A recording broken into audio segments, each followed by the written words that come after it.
السلام عليكم ورحمة الله وبركاته. وصفتنا النهاردة سينابون رول.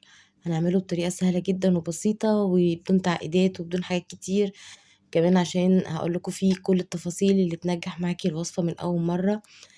وتخليه هش كده وجميل زي ما انتوا شايفين. وكمان هنتعلم ازاي نعمل صوص جميل جدا. آه مش متتخيلوا ابدا ازاي يكون طعمه كده. اتمنى تتابعوا الفيديو لحد الاخر عشان تعرفوا كل التفاصيل، وما تنسوش لو اول مره تشوفوني تفعلوا زر الاشتراك، الزر الاحمر تحت الفيديو، ولايك للفيديو لو عجبكم، وما تنسوش تفعلوا زر الجرس علشان يوصل لكم جميع وصفاتي. يلا بينا نشوف مقاديرنا ونشوف الطريقه.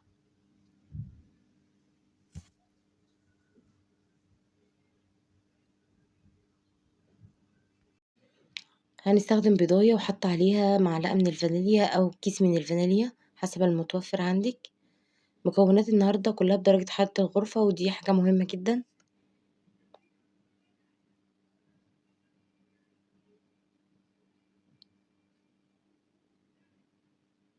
هنحط كوبايه من اللبن الدافي، معلقة من الخل الأبيض، 3 معالق من السكر الحبيبي،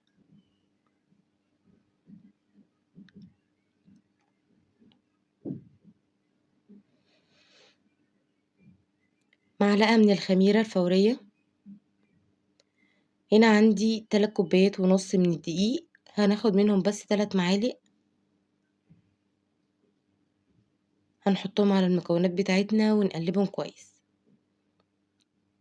واحنا عايزين العجينة تبقى فيها جلوتين كده عشان تمط معانا ونعرف نفردها وتبقى جميلة كويسة معانا وكمان طرية، ودي ان احنا نخمره بالطريقة دي ونحط معلقتين دقيق ونسيبه يخمر.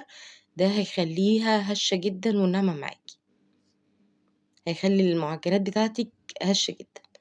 هنقلبهم الأول كويس مع بعض جدا عشان خاطر الخميرة تدوب والسكر وكل المكونات تندمج مع بعضيها كويس.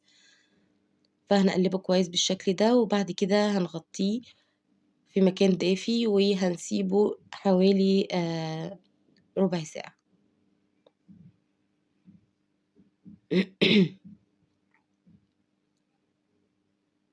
بعد ربع ساعة تعالوا اوريكم بقى، بصوا ازاي خمرت بالطريقة دي وفيها كده مطة جميلة جدا. هحط رشة من الملح على الدقيق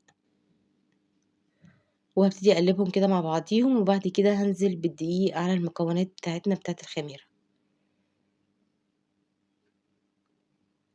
في الاول هقلب كده المكونات علشان الدقيق يختلط بيهم كويس، وبعد كده تقدري تعجنيها على الرخامة او تعجنيها في العجان. انا هعجنها النهاردة في العجان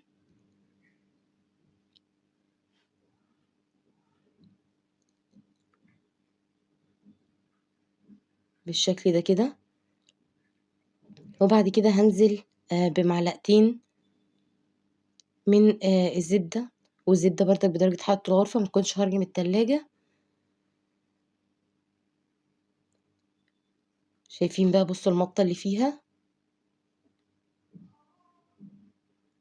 هو ده المطلوب. العجينة طبعا لسه بتلزق وهي لازم تبقى فيها تلزيقة بسيطة. هابتدي ادعك بالشكل ده كده. نعجن العجينة كويس بشوية دقيق كده على الرخامة، وتبتدي تعجنيها كده شوية. بصوا النعمة لازم نوصل للنعومة دي وفيها تلزيقة. هبتدي احط شوية من الزيت، وهغطي بيها العجينة بتاعتي بالشكل ده، وهنغطيها برضك ونحطها في مكان دافي لمدة نص ساعة. بعد النص ساعة هبتدي اهبط العجين بالشكل دوت، وهنبتدي نفرده. في الاول هنفرده بايدينا كده عشان نعمل مستطيل او مربع على قد ما نقدر، وهنكمل بالنشابة او الفرادة بتاعتك.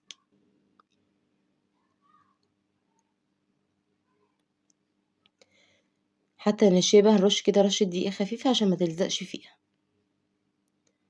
هبتدي تحاولي على قد ما تقدري تخليها مستطيل.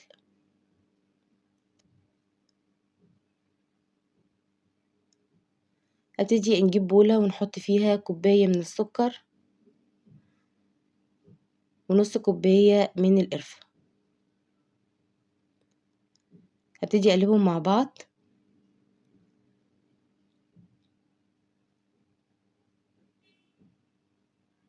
بالشكل ده كده. بعد كده هجيب الزبدة، وبرضك لازم تكون بدرجة حرارة الغرفة عشان تقدري تفرديها كويس. هنفردها على العجينة الأول بالشكل ده، هنغطي بيها العجين كله أو المستطيل بتاعنا كله هنغطيه بالزبدة.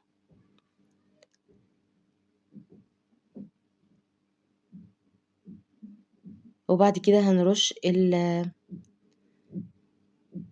القرفة والسكر مع بعض، هنرشهم بالشكل ده كده. وبعد كده هنبتدي نعمل رول كده، ونبتدي من أول حرف نعمل بالشكل ده، ونبتدي نلف كده، هو هيتلف معانا بكل سهولة.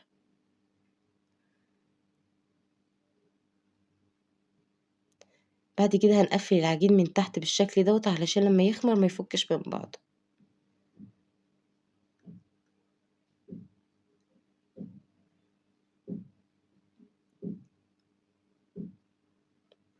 بخيط الأسنان، وهنبتدي نقطع أول واحدة دي هنقطعها مش مشكلة الحجم بتاعها، بتاني واحدة لازم يكون حجمها 5 سنتي بالشكل ده.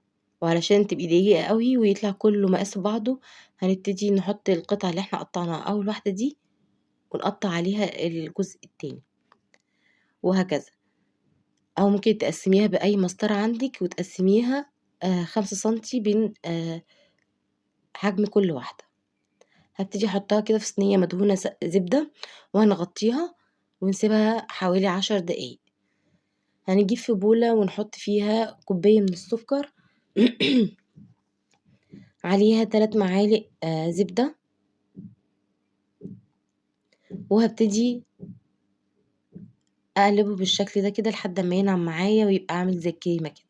هبتدي احط رشة فانيليا، وهنحط اي جبنة كريمي عندك، مسكربوني، اي جبنة كيري، مثلثات من الانواع دي يعني. وهنبتدي بردك نقلبهم بالشكل ده. انا استخدمت هنا 4.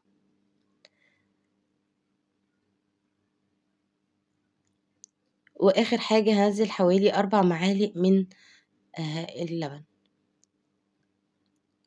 وهبتدي اقلبهم بالشكل ده كده لحد ما تلاقيه كريمي معاكي وبقى قوامه جميل جدا. ودي الكريمة الاساسية بتاعة السينابون. نيجي بقى للتركية بتاعتي. انا بحب احط قوي معلقة من الكريم الشانتيه الخام في الاخر كده، واديها تقليبة، بتديله طعم وتست جميل قوي، هيعجبكم جدا، وممكن تاكلوه كمان بمعلقة. بعد ما العجينة خمرت بالشكل دوت كده، هبتدي ادخلها في فرن بدرجة حرارة 180 او 200 لحد ما يحمر معانا بالشكل ده. ما بياخدش وقت خالص خالص، بالظبط 10 دقايق هيطلع من الفرن. واول ما يطلع وهو سخن كده هنبتدي نحط عليه الكريمة بتاعتنا او الجليز اللي احنا عملناه دوت بالشكل ده كده. هو بقى من السخونية هيسيح وبيبقى طعمه جميل قوي مع السينابون.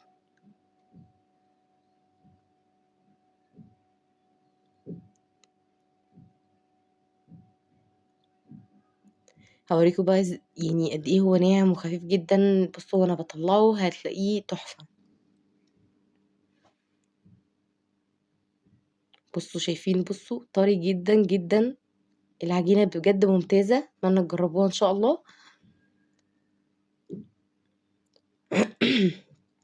طبعا تقدري تحطي عليه صوص كراميل، شوكولاتة، صوص شوكولات، اي صوصات انت بتحبيها تقدري تحطيها عليها.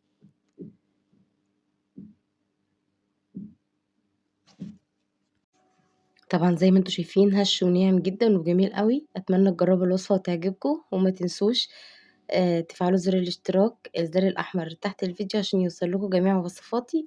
واشوفكم دايما على خير، والسلام عليكم ورحمة الله وبركاته.